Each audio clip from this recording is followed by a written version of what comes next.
The winter of 1412 descended upon the Duchy of Ashford like a punishment whispered from the heavens. Snow fell in silence over the stone towers and thatched roofs, over the frozen moat and the bare oaks that lined the road to the castle. Inside the great hall, fires roared in hearths tall enough to swallow a man, yet the cold that gripped Lord Edmund Ashford had nothing to do with the season. He stood at the window, his back to the long table where his mother, the Dowager Duchess Margaret, sat with rigid composure. Her silver hair was bound beneath a velvet hood, her pale fingers wrapped around a goblet of spiced wine she had not touched. Beside her sat his uncle, Lord Godfrey, and his cousin, Sir Aldrich, two men whose ambitions had long circled Edmund like wolves awaiting the fall of a wounded stag. Edmund was 31 years old, tall and broad-shouldered, with dark hair that fell to his collar and eyes the color of winter storms. He had inherited the duchy at 19, upon his father's death in a hunting accident that some still whispered was no accident at all. For 12 years he had ruled these lands with a steady hand, expanding trade, fortifying borders, rebuilding the village church that had crumbled in the great flood of 1403. Yet none of it mattered to the woman who had given him life. To Margaret he was a disappointment. A son who refused to marry the daughters she selected, who dismissed alliances she had carefully cultivated, who insisted on governing by his own counsel rather than hers. And now, at last, she had found the weapon to bend him. "You have until the feast of the Epiphany," she said, her voice cutting through the silence like a blade drawn from its sheath. "Marry Lady Rosalind of Canterbury, or I shall petition the king to dissolve your claim to the duchy. Godfrey will inherit, as he should have from the beginning." Edmund did not turn.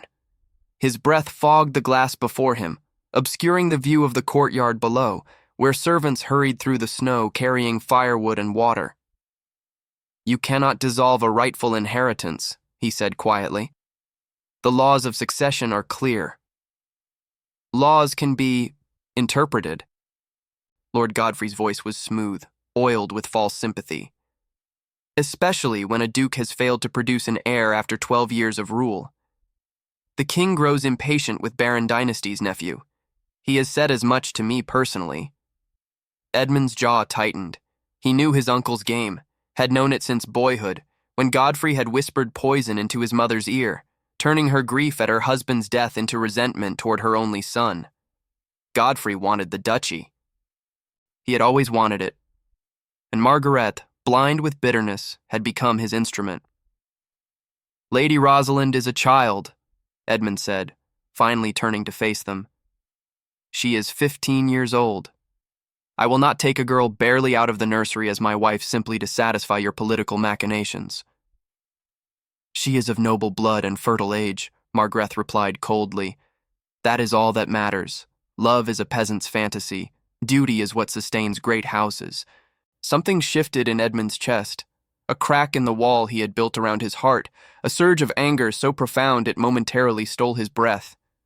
He had spent his entire life trying to earn this woman's approval, only to realize in this moment that her approval had never been possible. She did not see him as a son.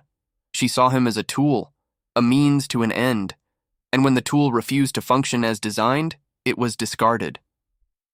Very well, he thought. If she wished to play games of politics and spite, he would show her a game she had never anticipated. "You want me to marry?" he said slowly, a dangerous calm settling over his features. "You want an heir to secure the bloodline. Very well, mother. I shall give you exactly what you ask." Margaret's eyes narrowed. "You will agree to Lady Rosalind?" "No." A smile touched Edmund's lips, not a smile of joy but of grim satisfaction. "I will marry before the Epiphany, as you demand, but I shall choose my own bride. And when I do, you will have no grounds to challenge my inheritance, for I will have fulfilled the letter of your ultimatum." "Edmund," Godfrey began, rising from his seat, "this conversation is finished." Edmund strode toward the door, his boots echoing against the stone floor. "Prepare the chapel for a wedding, mother. You shall have your daughter-in-law within a fortnight." He was gone before they could respond, the heavy oak door slamming behind him with a finality that seemed to shake the very walls. In the corridor beyond, Edmund walked swiftly, his mind racing. He had no intention of marrying Lady Rosalind or any other noblewoman his mother might select. But neither could he allow Godfrey to steal what was rightfully his. Not the land, not the people who depended on his protection, not the legacy his father had entrusted to him. He needed a bride, someone who would fulfill the legal requirements of marriage while making a mockery of his mother's ambitions. Someone so far beneath the expectations of the Dowager Duchess that the union itself would be a statement, a declaration that Edmund Ashford would not be controlled, would not be manipulated, would not be bent to anyone's will. His feet carried him, almost without thought, toward the servants' quarters. The lower levels of the castle were warmer than the great hall, heated by the kitchens and the constant activity of those who kept the household running. Edmund rarely ventured here. It was not a duke's place to mingle with servants. Yet he knew these corridors from childhood, when he had escaped his mother's watchful eye to sit beside the hearth and listen to the cook's stories. He paused at the entrance to the main kitchen, his presence unnoticed in the chaos of preparation for the evening meal. Servants rushed past with platters and baskets, their voices a low hum of industry. And there, beside the great fireplace, kneading bread with hands dusted in flour, was Adèle. She was not like the others.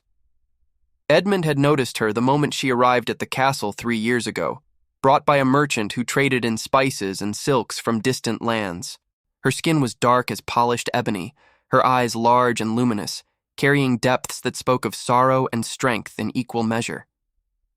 She was tall for a woman, with a bearing that seemed ill-suited to servitude, a straightness of spine, a lift of chin, that suggested she had not always knelt before others. The merchant had called her a curiosity, a servant from the African kingdoms, captured in some raid and sold through a chain of hands until she arrived on English shores. Edmund had purchased her freedom that very day, though he had never told her so. To her knowledge, she was simply a servant in his household, working in the kitchens alongside the others. But Edmund had watched her over the years, watched how she learned the language with startling speed, how she taught the children of the village to read, how she tended the sick with herbs and poultices that the local physicians could not explain. She was remarkable, and she was invisible to everyone who mattered. The thought crystallized in Edmund's mind with sudden, terrible clarity. He would marry Adèle. The scandal would be immense. A duke taking a black servant as his wife. It was unthinkable, unprecedented, a violation of every social order his mother held sacred. The court would be outraged. The nobles would whisper and sneer. And Margaret would be powerless to stop it, for he would have fulfilled her demand. He would have married, and he would have done so before the Epiphany. It was petty. It was cruel, to Adèle most of all, who would be thrust into a role she had never sought, exposed to ridicule and hatred. Edmund knew this, and yet, as he watched her work, he found himself thinking not of revenge, but of something else entirely. She deserved better than this kitchen. Better than a life of servitude in a land that would never see her as anything more than property. If he married her, she would become a duchess. She would have protection, wealth, status that no one could take away. It was not love. He did not know if he was capable of such a thing anymore, but it was a form of justice. Or so he told himself as he stepped into the kitchen, and the servants fell silent, one by one, until only the crackling of the fire remained. Adèle looked up. Her hands stilled on the dough, and in her eyes, Edmund saw not fear, but something far more unsettling. Understanding. "Your Grace," she said quietly, her voice carrying the faint music of distant shores. "You are far from your hall." "I am," he agreed, "and I have come to make you an offer you are free to refuse. But I ask that you hear me first, before you decide." The kitchen held its breath. And outside, the snow continued to fall, blanketing the world in white silence, as if the heavens themselves were waiting to see what would unfold. Check if you are already subscribed to this channel. If stories of courage, redemption, and unexpected love stir something in your heart, then you belong here. Subscribe now so you never miss a tale that might just change the way you see the world. The private solar adjacent to the Duke's chambers was small by noble standards, a room meant for contemplation rather than ceremony. A single window overlooked the inner courtyard, and the walls were lined with books and maps accumulated over generations. It was here that Edmund brought Adèle, away from the prying eyes and wagging tongues of the kitchen staff. She stood near the door, her hands still bearing traces of flour, her simple woolen dress a stark contrast to the tapestries that adorned the walls. Yet she did not appear diminished by her surroundings.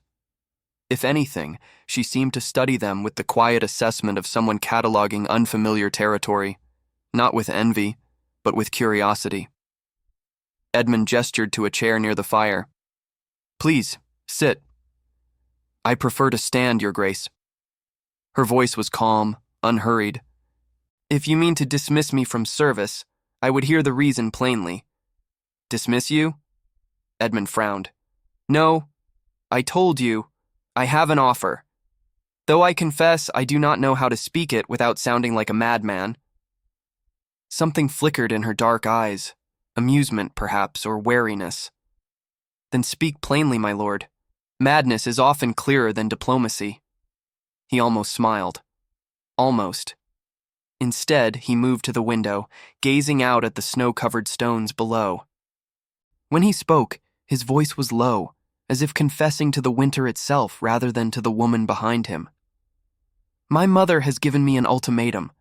I must marry before the Feast of the Epiphany, or she will petition the king to strip me of my title and lands.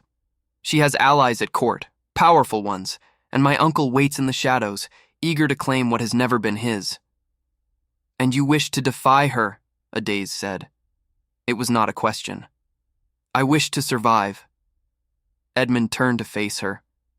"But not by bending to her will. She has chosen a bride for me, a child of 15, a political pawn. I will not take her. I will not become the kind of man who builds his future on the innocence of others."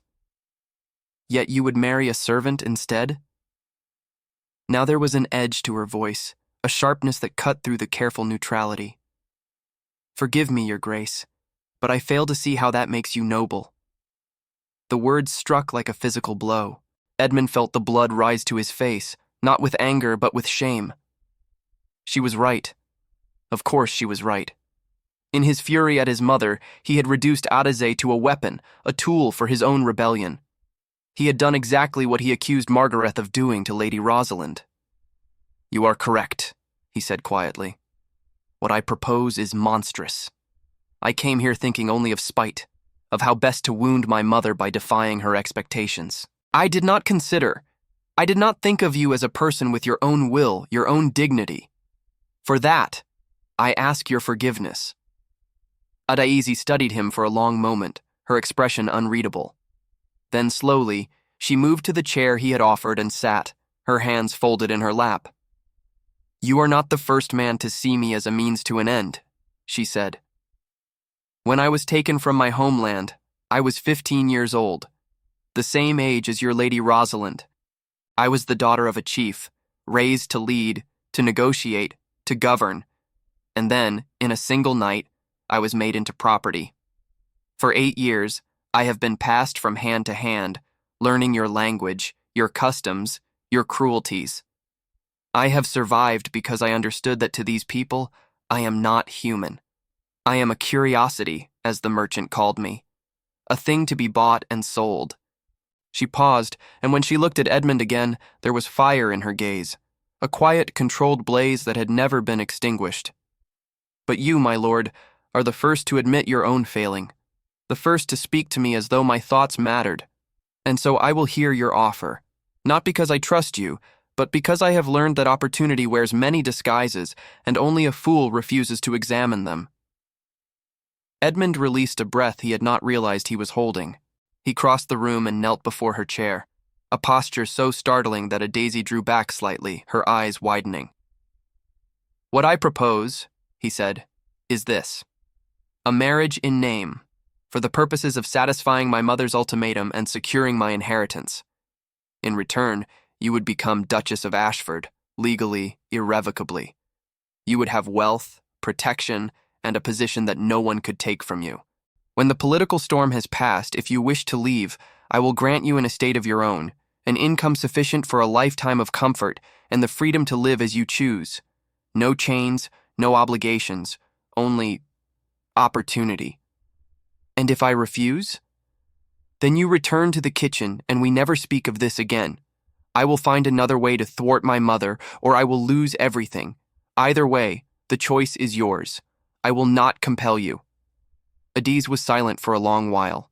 The fire crackled. The wind moaned against the window. And Edmund remained on his knees, understanding that this was the only position from which he could ask such a thing. Not as a lord commanding a servant, but as a man begging for help he did not deserve. "Your court will despise me," she said finally. "Your mother will make my life a torment. Every noble in the land will see me as a scandal, a stain upon your house."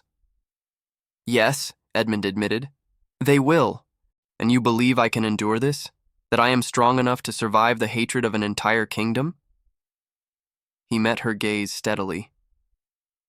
"I believe you have already survived worse.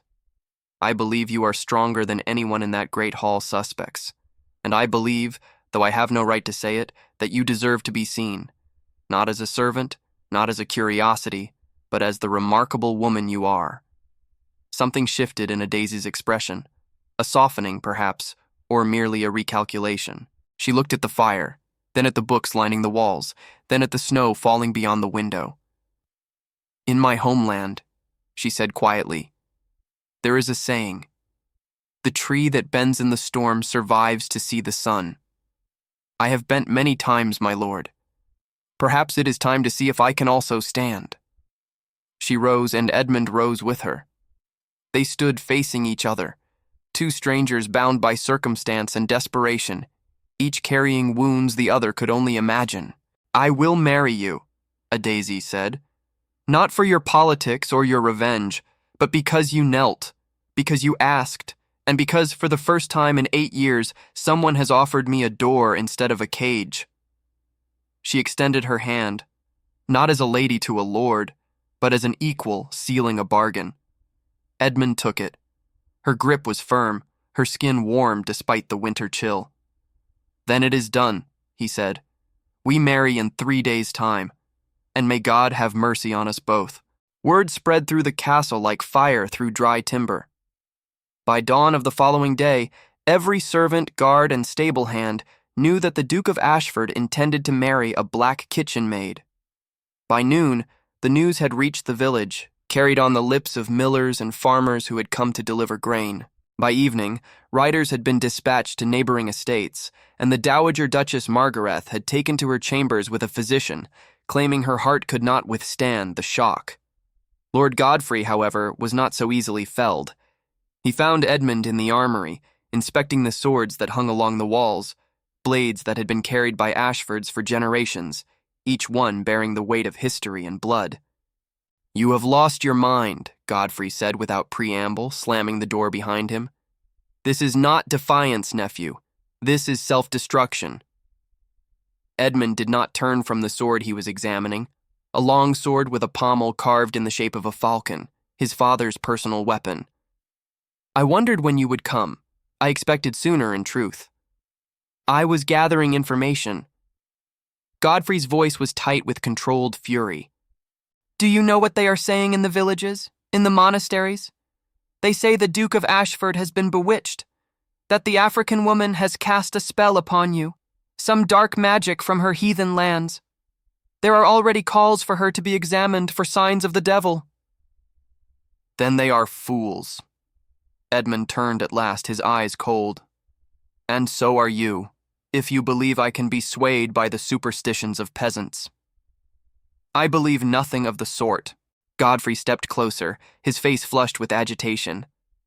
"I believe you are doing this to spite your mother, to destroy everything this family has built rather than submit to a sensible marriage. And I am telling you, nephew, it will not work. The king will never accept this union. The church will refuse to sanctify it. You will have married a servant for nothing, and when your claim is dissolved, you will have no allies left to defend you. The church will do as it is told." Edmund replaced the sword on its rack with deliberate care. "I have already spoken with Bishop Aldwin. He is persuaded." "Persuaded by what? Coin? Threats?" "By theology." A faint smile touched Edmund's lips. I reminded him that in the eyes of God all souls are equal, that the scriptures speak nothing against the marriage of different peoples, only against the marriage of different faiths. Adais was baptized 3 years ago, when she first arrived at the castle. She is a Christian, as devout as any noblewoman in this land. The bishop could find no grounds for refusal. Godfrey's jaw tightened. And the king? The king cares about loyalty and taxes, uncle. As long as I continue to provide both, he will not trouble himself with the color of my wife's skin. You know this as well as I do. Your threats are empty. For a moment, Godfrey said nothing. His eyes swept over Edmund with something that might have been reassessment or calculation. You think you have outmaneuvered us, he said finally. You think this stunt will protect you. But you forget, nephew, that your mother and I have played this game far longer than you. The wedding may proceed. The king may remain silent. But the court, the nobles whose support you need to govern, they will never accept her. And when you are isolated, surrounded by enemies with no allies to call upon, we will be waiting. He turned and strode toward the door, pausing with his hand on the latch. Enjoy your bride, Edmund. I suspect the enjoyment will be brief. The door closed behind him, and Edmund stood alone among the swords of his ancestors, the weight of their legacies pressing down upon him like armor he had never asked to wear. In the servants' quarters, Daisy faced a different kind of siege. The other women would not look at her. They moved past in silence, their eyes averted, their conversations dying the moment she entered a room. Only Margaret, the elderly cook who had first taught Adais to bake English bread, dared to approach her that evening. They are afraid, Margaret said quietly, pressing a bundle of dried lavender into Adais's hands. Not of you, child. Of what will happen when the nobles turn their anger upon this house. They fear they will be punished for your elevation. They may be right to fear. Adais tucked the lavender into her sleeve, drawing comfort from its familiar scent. I have seen what happens to those who rise above their station. The fall is always waiting. Perhaps. Margaret's weathered face creased into something almost like a smile. Or perhaps the fall belongs to those who tried to keep you down. I have watched you these 3 years, Adais. I have seen how you carry yourself, how you speak, how you think. You were not born to kneel. And if there is any justice left in this world, you will remind them what nobility truly means. Daisy bowed her head, suddenly unable to speak. In all her years of captivity, no one had offered her such faith. It was a gift she did not know how to receive. Thank you, she managed at last. I will try to be worthy of it. You already are. Margaret squeezed her hand once, then turned back toward the kitchen. Now go. Rest. You will need your strength for what is to come. That night, Adais did not sleep. She lay on the narrow cot in her small chamber, staring at the ceiling, listening to the wind howl beyond the walls. In 3 days, she would become a duchess. In 3 days, she would step into a world that had been built to exclude her, a world that would greet her with contempt and suspicion and hatred. She thought of her homeland, the green hills, the river that sang beneath the morning sun, the faces of her mother and father and brothers, long since consigned to memory. She thought of the night the raiders came, the flames that consumed her village, the chains that bit into her wrists as she was dragged onto a ship bound for unknown shores. She had survived that. She had survived the voyage, the markets, the indignities of servitude. She had bent, as her people's proverb taught, and she had not broken. But this was different. This was not merely survival. This was transformation. And she did not know if she was strong enough to bear it. A soft knock at her door startled her upright. Enter, she said warily, her hand reaching for the small knife she kept beneath her pillow. The door opened to reveal Edmund, holding a single candle that cast wavering shadows across his face. He was dressed simply, in a linen shirt and woolen breeches, his feet bare against the cold stone floor. In his other hand, he carried a wooden box. Forgive the intrusion, he said quietly. I could not sleep, and I thought, There is something you should have, before the wedding.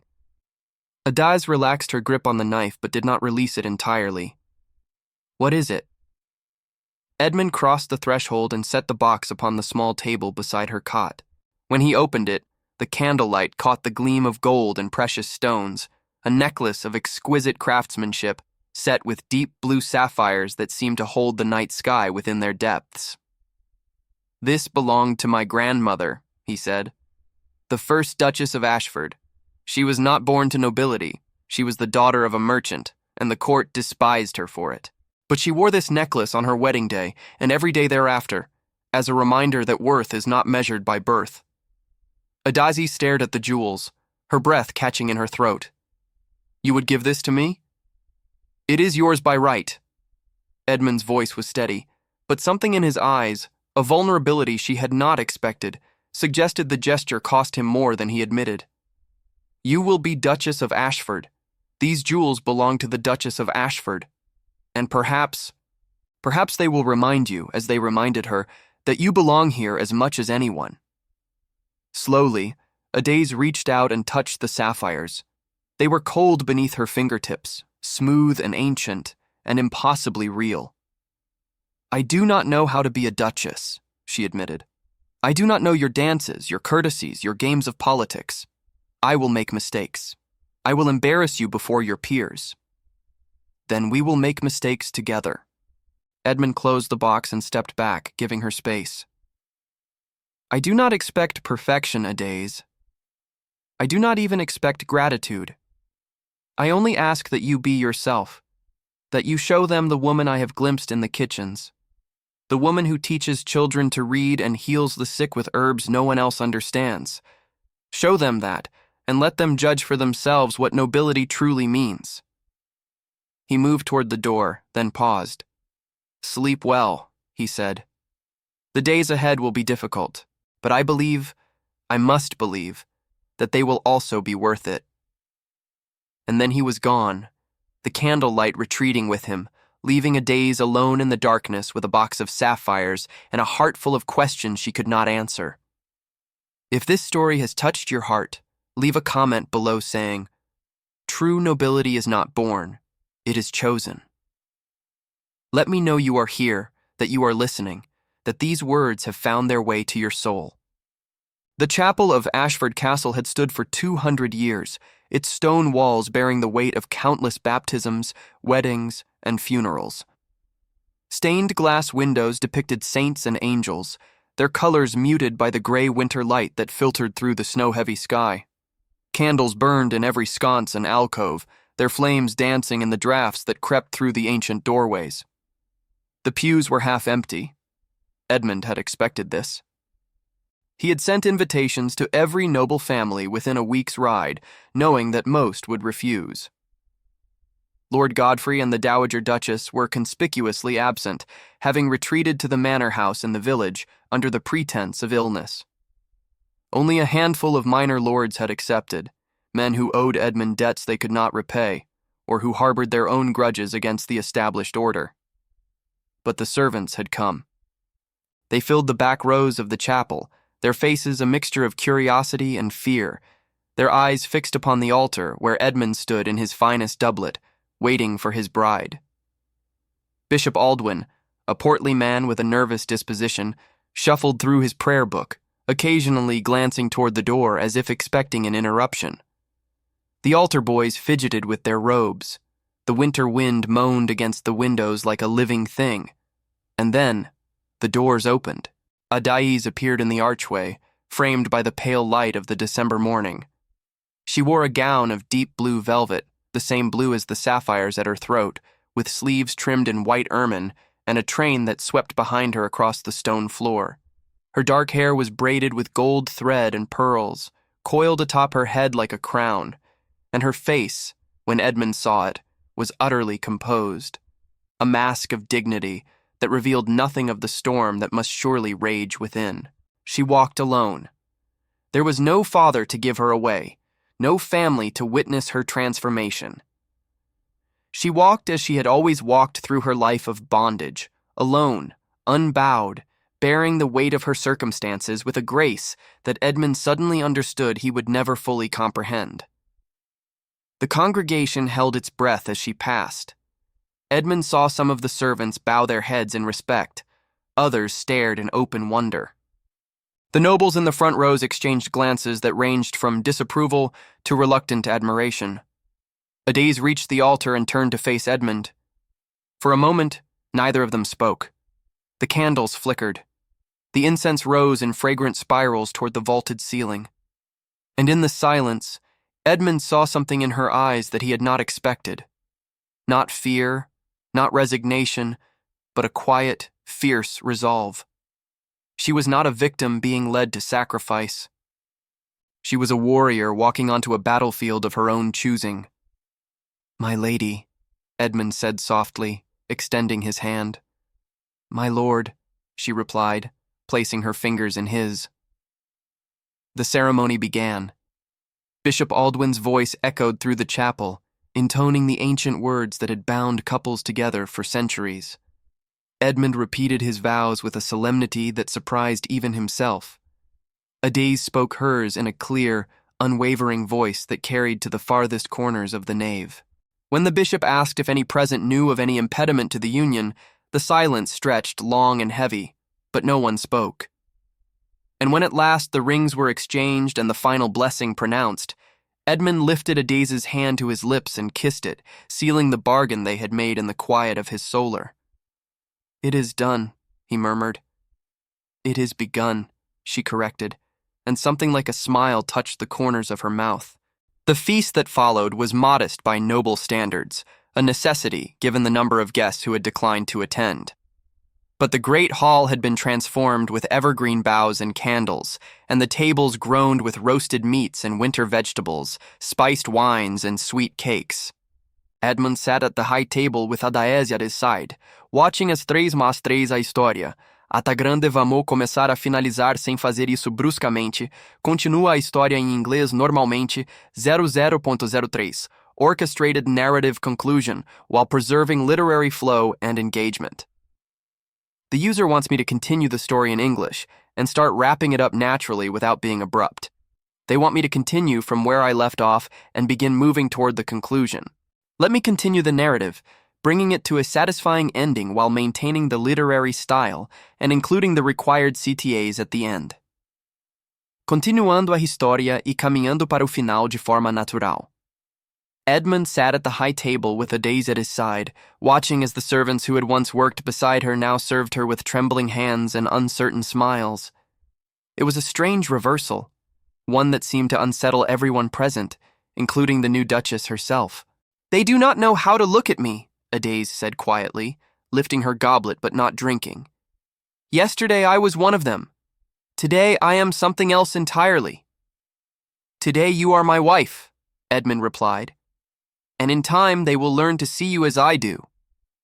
"And how is that, my lord?" She turned to face him, her dark eyes searching his. "How do you see me?" Edmund considered the question longer than he had expected. The easy answer, the political answer, was that he saw her as an ally, a partner in his rebellion against his mother's tyranny. But that was not the whole truth, and something in Adès's gaze demanded honesty. "I see a woman who has endured what would have broken most men," he said finally. "I see strength that does not announce itself, courage that does not seek praise. I see someone who deserves far more than I can offer, and yet has chosen to stand beside me nonetheless." He paused, then added more quietly, "I see someone I hope, in time, to be worthy of." Adès was silent for a long moment. Then, slowly, she raised her goblet. "To time, then," she said, "and to whatever it may bring." Edmund raised his own goblet and touched it to hers. The crystal rang like a bell, clear and bright, and for the first time since this desperate gambit had begun, he felt something that might have been hope. 3 weeks after the wedding, a summons arrived from the king. The messenger who delivered it was a young squire in royal livery, his face carefully neutral as he handed the sealed parchment to Edmund. But his eyes betrayed him. They flickered toward Edais, who stood beside the fireplace in the great hall, and in that brief glance Edmund saw everything the court was saying about his marriage. Curiosity, contempt, and beneath it all, a dark fascination that made Edmund's hands clench at his sides. "His Majesty requests the presence of the Duke and Duchess of Ashford at court," the squire announced, his voice carrying across the hall. "You are to present yourselves within a fortnight to pay homage and receive the king's blessing upon your union." It was a command dressed as an invitation. Refusal was not an option. "We will attend," Edmund said, taking the parchment. "You may inform His Majesty that we are honored by his summons." The squire bowed and departed, and the moment the doors closed behind him, Edmund turned to find Edais watching him with knowing eyes.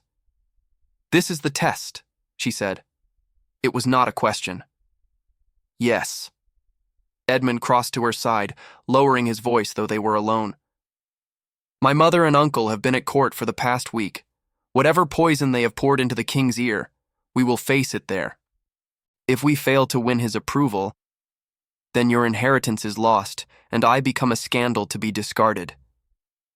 Edais' voice was calm, almost detached, as if she were discussing the weather rather than her own fate. "I understand the stakes, my lord. I have understood them from the beginning." "Edmund." He caught her hand before he could think better of it. "When we are alone, I would have you call me Edmund. We are partners in this, Edais. Whatever comes, we face it together." She looked down at their joined hands, his pale, hers dark, intertwined like the branches of two different trees growing toward the same sun. When she looked up again, something had shifted in her expression. "Edmund," she said, testing the name. "Very well, then tell me what I must do to survive your court." "Be yourself." He squeezed her hand once, then released it. "That is all I ask. Let them see what I have seen, and trust that truth carries its own power." Truth. A faint, rueful smile crossed her face. "In my experience, truth is the first casualty of power. But perhaps your English courts are different." "They are not," Edmund admitted. "But we have something my mother and uncle lack." "And what is that?" He met her eyes steadily. "We have nothing left to lose." The journey to London took 5 days through snow-choked roads and bitter winds. Edmund and Edais traveled in a covered carriage, wrapped in furs, speaking little but growing accustomed to each other's silence. It was a strange intimacy, this sharing of space without the pressure of conversation, and Edmund found himself noticing details about his wife that he had overlooked before. The way she held her hands when she was thinking, fingers interlaced as if in prayer. The way her eyes tracked the landscape outside the carriage window, cataloging every village and forest and frozen stream. The way she hummed softly to herself when she thought he was asleep. Melodies from her homeland, he realized, songs that carried the weight of a life he could only imagine. On the 4th night, sheltered in a roadside inn while a blizzard raged outside, Edais finally spoke of her past. "I was to be married," she said, staring into the fire that burned in their small chamber. "Before the raiders came. His name was Kofi. He was a warrior, the son of a neighboring chief. Our union would have brought peace between our peoples." Edmund sat across from her, a cup of wine cooling in his hands. "What happened to him?" "He died defending the village." Her voice was steady, but her hands had tightened in her lap. "I watched him fall. I watched them all fall. My father, my brothers, everyone I loved. And then they put me in chains and took me across the water, and I thought I would never feel anything again." She turned to look at him, and in the firelight her eyes were bright with unshed tears. "But I did feel again. I felt rage. I felt determination. I felt the stubborn, foolish hope that one day, somehow I would find my way back to myself." She paused, then added quietly, "I did not expect to find it here. In a foreign land, with a foreign husband, and yet, Edmund prompted gently, "and yet here I am, married to a duke, wearing sapphires that belonged to your grandmother, riding toward a king's court to fight for a future I never imagined." A single tear escaped, tracing a silver path down her cheek. Perhaps the gods of my homeland have not abandoned me after all. Perhaps they have simply redirected my path. Edmund set down his wine and moved to kneel before her as he had done on the day he proposed this impossible bargain. He took her hands in his, feeling the calluses that years of labor had left upon her palms. "I cannot give you back what you have lost," he said. "I cannot undo the cruelties that brought you here, but I can promise you this. As long as I draw breath, no one will put you in chains again. You are not my property, Adaisy. You are my partner, and whatever we face at court, we face it as equals." She looked at him for a long moment, searching his face for deception and finding none. Then, slowly, she leaned forward and pressed her forehead to his, a gesture of trust, of acceptance, of something that might, in time, become more. "Then let us face it," she whispered, "together." The court of King Henry IV was a glittering cage of silk and steel, where every smile concealed a blade, and every courtesy masked a calculation. The throne room of Westminster Palace blazed with candlelight, its vaulted ceilings soaring overhead like the nave of a great cathedral. Nobles in their finest attire lined the walls, their whispers rising and falling like the tide as Edmund and Adaise made their entrance. Edmund had prepared her as best he could. He had described the protocols, the curtsies, the careful dance of words that passed for conversation among the powerful. But nothing could truly prepare anyone for the weight of 100 hostile stares, the suffocating pressure of judgment from every direction. Adaise walked beside him in a gown of crimson velvet, the sapphire necklace glittering at her throat. Her head was high, her spine straight, her face a mask of serene composure. If she felt the hatred radiating from the assembled nobles, she gave no sign. At the far end of the hall, upon a throne of carved oak and gilt, sat the king. Henry IV was a man in his middle years, his face weathered by war and worry, his eyes sharp with the intelligence that had kept him on his throne through rebellion and plague alike. Beside him stood Lord Godfrey and the Dowager Duchess Margarethe, their expressions carefully neutral. Edmund and Adaise approached the throne and knelt in unison, a gesture they had practiced in their chambers until it was seamless. "Your Majesty," Edmund said, his voice carrying across the hall, "I present to you my wife, Adaise, Duchess of Ashford. We come to pay homage and to seek your blessing upon our union." Silence fell over the throne room. Edmund could feel the collective breath of the court, waiting to see how the king would respond. Henry studied them for a long moment, his gaze lingering on Adaise with an expression that Edmund could not read. Then, slowly, he rose from his throne and descended the steps until he stood before them. "Rise," he commanded. They obeyed, and Edmund found himself face to face with his sovereign for the first time in years. The king's eyes were unreadable, his mouth set in a thin line.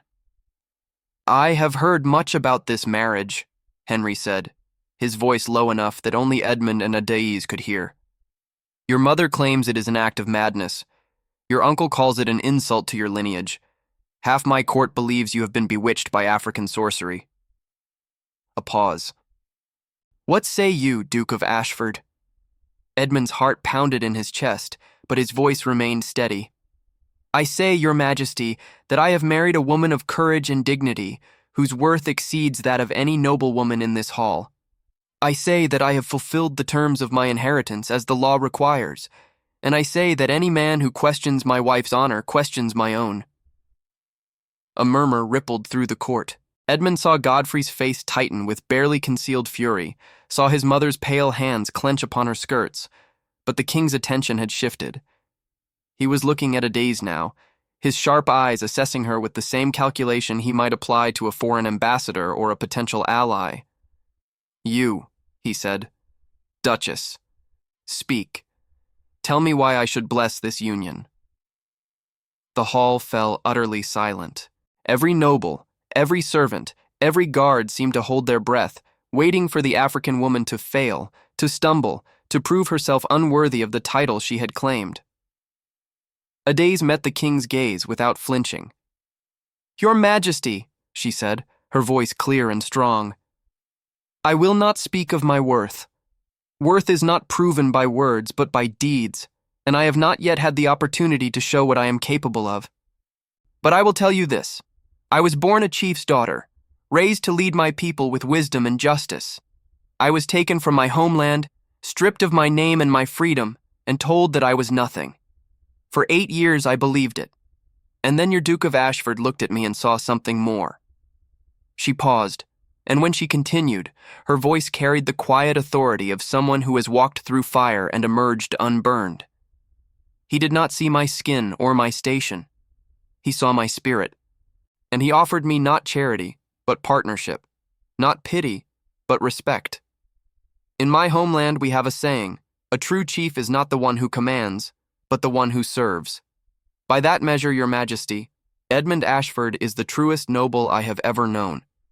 I am proud to stand beside him, and if the court cannot accept that, then the failing is theirs, not mine. The silence stretched for an eternity. Edmund saw shock on the faces of the nobles, saw grudging admiration on some, saw his mother's face drain of color. And then, slowly, impossibly, the king began to laugh. It was not a mocking laugh, but one of genuine amusement, the laugh of a man who has been surprised by something he did not expect. He laughed until tears gleamed in the corners of his eyes, and when he finally recovered, he clapped Edmund on the shoulder with a force that nearly staggered him. By God, Henry said, loud enough for the entire hall to hear, I believe you have married a queen, Ashford. A queen without a kingdom, perhaps, but a queen nonetheless. He turned to address the assembled court, his voice ringing with authority. Let it be known that I, Henry, by the grace of God, King of England, do hereby bless the union of Edmund Ashford and his wife Adaze. Any man who speaks against this marriage speaks against the crown. And any man who dares to question the Duchess's honor will answer to me personally. The court erupted into murmurs and whispers, but none dared to voice their objections aloud.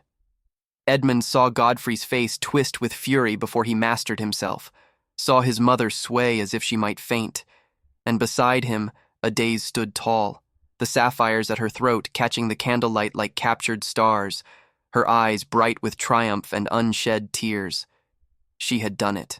Against all odds, against all expectations, she had won.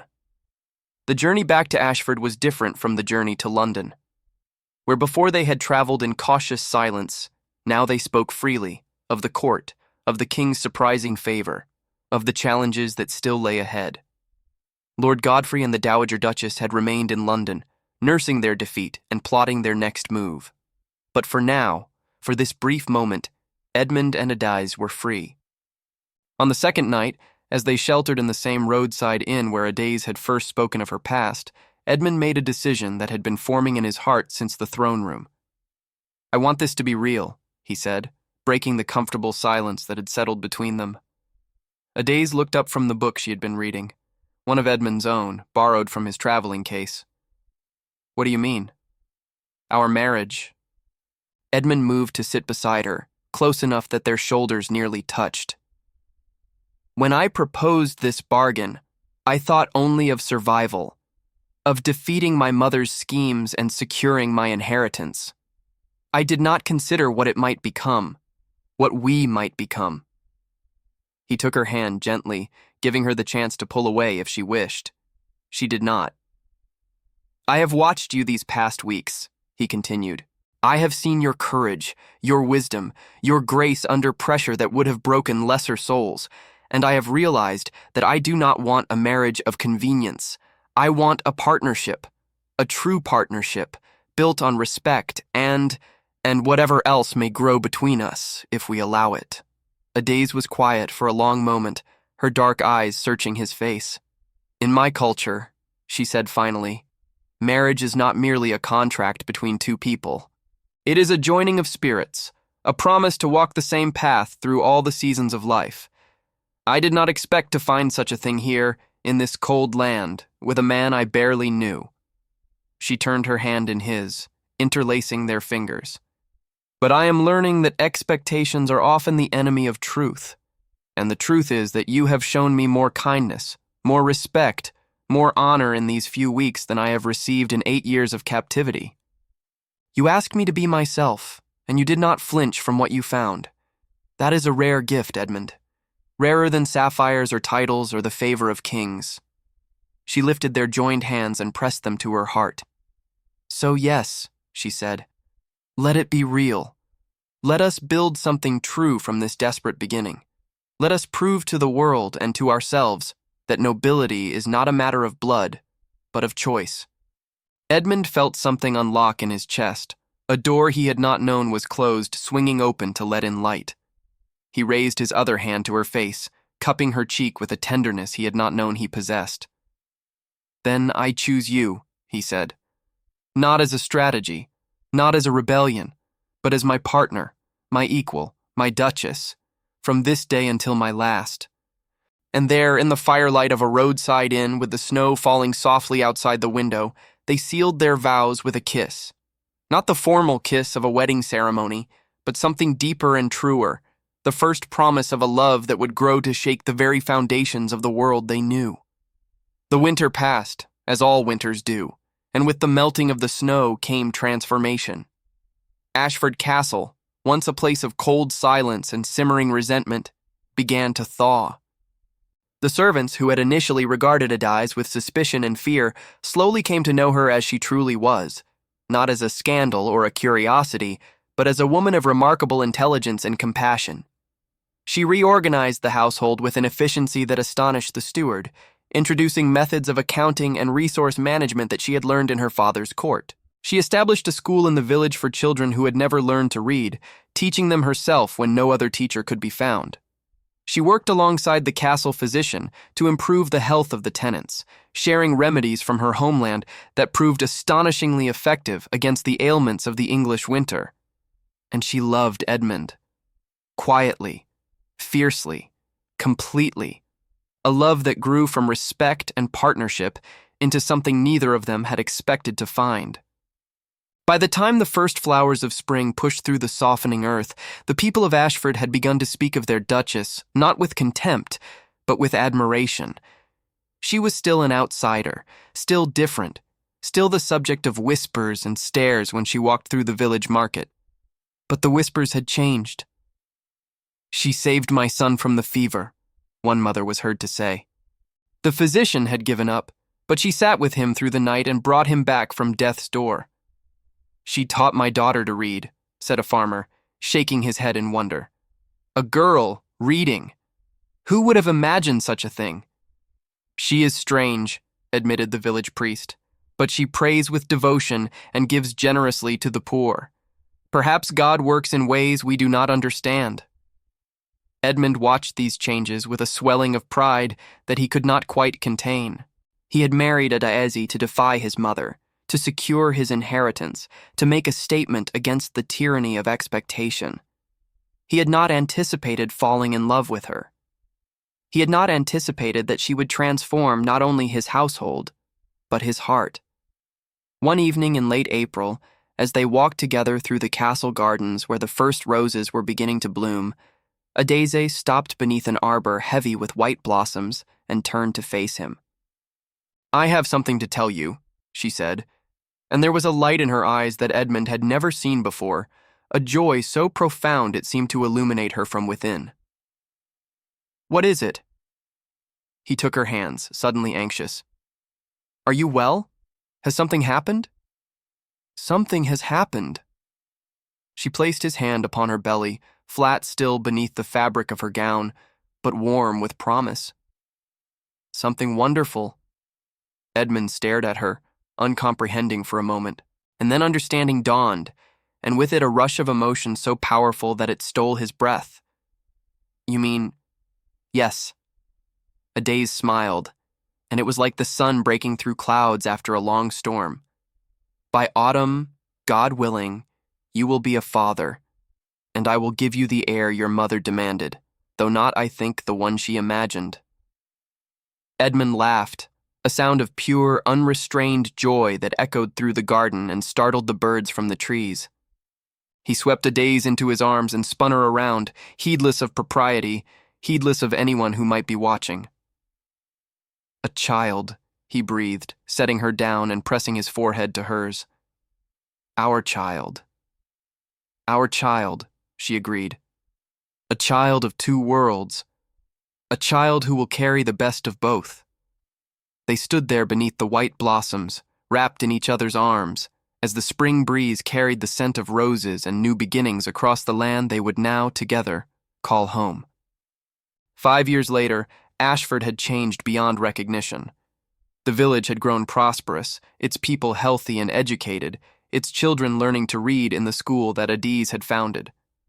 The castle itself had been renovated, its cold stone walls softened with tapestries and warmth, its halls filled with the sound of laughter and music and the running feet of children. For there was not one child, but 3. Thomas, the eldest, had inherited his father's dark hair and his mother's luminous eyes, a boy of 4 who approached the world with a curiosity that delighted his tutors and exhausted his nursemaids. His sister Amara, named for Adiz's mother, was 2 years old and already showing signs of her mother's fierce intelligence, and the youngest, a baby girl called Rose for the flowers beneath which she had been conceived, slept peacefully in her cradle while the spring sun streamed through the nursery windows. The Dowager Duchess Margaret had died the previous winter, never having reconciled with her son, never having acknowledged his children as her grandchildren. Lord Godfrey had retreated to his own small estate, his schemes defeated, his influence diminished to nothing. The court that had once whispered of scandal and sorcery now spoke of the Duke and Duchess of Ashford as an example of what marriage could be. A partnership of equals, a union built on respect and love rather than politics and ambition. On this particular spring morning, Edmund found Adiz in the library, surrounded by letters and documents, her reading glasses perched upon her nose. She had become his chief advisor in all matters of governance, her insights proving invaluable in negotiations with neighboring lords and in the management of their expanding estates. "You work too hard," he said, coming up behind her and pressing a kiss to the top of her head. "And you interrupt too often." But she was smiling as she said it, leaning back into his embrace. "What brings you here? I thought you were meeting with the steward." "I was. But I found myself thinking of you, and the meeting suddenly seemed much less important." He pulled up a chair beside her, taking her hand in his. "Do you remember what you said to me, that first night in my solar, when I asked you to marry me?" "I remember." Adiz's smile softened with memory. "I said that you were the first person to offer me a door instead of a cage. And I promised you freedom." Edmund raised her hand to his lips. "Have I kept that promise? Are you happy here, Adiz? Truly happy?" She turned to face him fully, her dark eyes filled with a love that still, after 5 years, took his breath away. "I came to this land in chains," she said. "I was told I was nothing. Property to be bought and sold, a curiosity to be displayed and forgotten. And then you looked at me and saw a queen." She reached up to touch his face, her fingers tracing the lines that time and responsibility had etched around his eyes. "You gave me back my name, my dignity, my purpose. You gave me children who will grow up knowing their worth. You gave me a home where I am not tolerated but treasured." She leaned forward and kissed him, softly, tenderly, with all the love that words could not adequately express. "Yes, my husband," she whispered against his lips. "I am happy. I am home. And I would choose this life, choose you, 1,000 times over." Edmund pulled her close, holding her as if she were the most precious thing in the world. Because she was. She always had been. "And I would choose you," he said. "From the moment I saw you in that kitchen, covered in flour, with fire in your eyes, I think I knew even then that you were something extraordinary. I just didn't know how extraordinary until you showed me." They sat together in the spring sunlight, surrounded by books and letters and the quiet sounds of a household at peace, and they did not speak of the past, of chains and betrayal and desperate bargains made in the depths of winter. They spoke instead of the future, of their children's education, of the new wing being added to the village school, of the trade agreements that would bring prosperity to their people for generations to come. They spoke of life, of love, of all the ordinary miracles that make up the extraordinary existence. And outside the library window, the roses bloomed, white and red and pink, climbing the ancient stone walls of Ashford Castle, filling the air with sweetness, bearing witness to a love story that had begun with spite and grown into something eternal. 10 years after their wedding, a portrait was commissioned. The painter was a young Italian master, summoned to England by word of the remarkable Duchess of Ashford, the African woman who had captured the heart of a duke and transformed his lands into a model of prosperity and justice. He arrived at the castle expecting to find curiosity and scandal. Instead, he found something that would change his understanding of beauty forever. The portrait took 3 months to complete. It showed Edmund and Adese seated together in the library, their 3 children arranged around them. Thomas, now a serious boy of 9 with his father's bearing, Amara, bright-eyed and mischievous at 7, and Rose, a gentle child of 5 with her mother's grace. Behind them, visible through a window, stretched the green fields of Ashford, prosperous and peaceful under a summer sky. But it was Adese who drew the eye. The painter had captured her exactly as she was. The dark skin that had once been cause for scandal, now rendered luminous and beautiful, the sapphire necklace gleaming at her throat, the quiet strength in her eyes that spoke of suffering transformed into wisdom. She did not look like the noble women in other portraits of the era. She looked like exactly what she was, a queen. The painting hung in the great hall of Ashford Castle for 300 years, surviving wars and revolutions and the slow erosion of time. Generations of Ashfords grew up beneath its gaze, learning from their earliest years that their family's greatest legacy was not land or title, but the lesson embodied in that image. True nobility is not born, it is chosen, and sometimes the most extraordinary love stories begin with the most ordinary courage. The courage to see another person's worth, to offer a door instead of a cage, to believe that 2 people from different worlds can build something beautiful together. This is the story of Edmund and Adese, Duke and Duchess of Ashford. May their memory remind us that dignity has no color, love has no boundaries, and the human heart, when it chooses compassion over contempt, is capable of miracles that no amount of wealth or power can ever match. If you watched until the end, it's because this story touched your heart. Leave a comment below saying, "I watched until the end," so I can know you, so I can see who truly appreciates these tales of courage and redemption. And if these words have stirred something in your soul, please like this video and share it with someone who needs to hear that love can triumph over prejudice, that dignity can survive any trial, and that true nobility, the kind that matters, lives not in bloodlines or titles, but in the choices we make every single day. Subscribe to this channel if you haven't already.